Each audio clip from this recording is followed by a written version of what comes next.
apologize in advance that this is in Imperial. So to do any kind of welt, whether it be for a placket or a pocket, you need your fabric welt each side. If you want it to overlap, then each side outside your seam allowance, so this is the raw edge, like so, each needs to be the width of what your opening is going to be.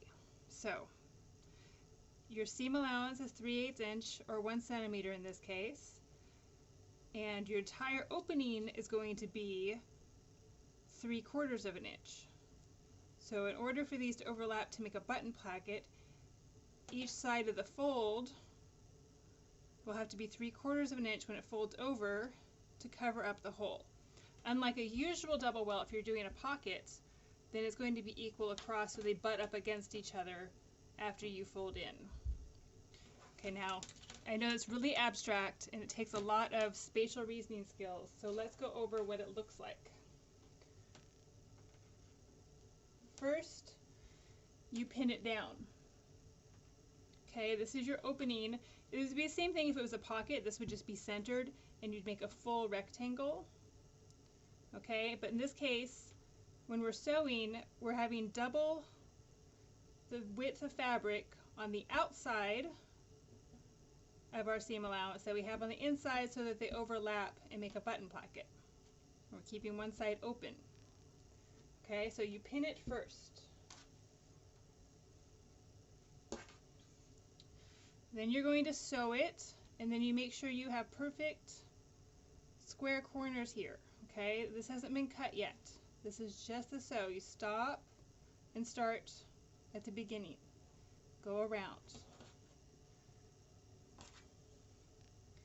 Okay, so then you cut it, and I've darkened up where I've cut it so you can see I like my tails to be much longer than is ever drawn because it makes it easier to hold it when I tuck it to the inside and to get it when I top stitch.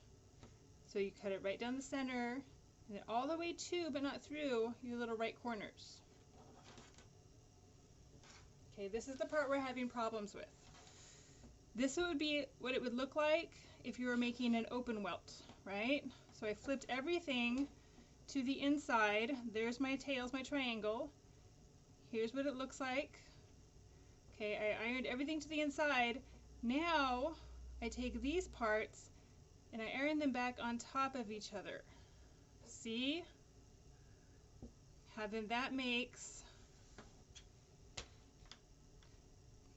the button placket once I press that back down. So maybe I skipped a step here in the instructions that you need to see is go ahead and iron it all the way open like you were going to make an open welt. See, a double welt, these would be half the size if you're making a pocket, and they would butt up against each other like lips. But we're making a placket, so they're the entire width of your opening and they go over each other for an overlap. Okay, so press it open like this first so you get your corners all nice and pressed open. Then come back, press it and pin it closed, and you top stitch around the outside, whether it be a twin needle or a zigzag, and you catch your raw seams and your little tails when you go around the outside. And that's the concept of any welt, whether it be a double welt pocket, a single welt pocket, an open welt, like with this. Sometimes you see an open welt on fancy jeans or pants or something. Anything that you do, this is a basic concept. It will always be the same or some variation on this theme. It doesn't change. You know, I have a cat meowing at me.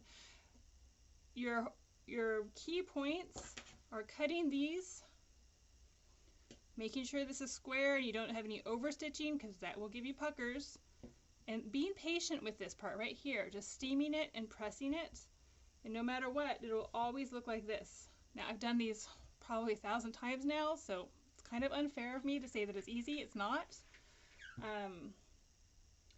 But once you get it down, once you can visualize what it is every single time, because you've done it, then you know what it'll be every single time. I will do a double welt if you want to see a double welt next. See how they butt up against each other? But it's the same concept with these, just smaller, so that way they don't overlap.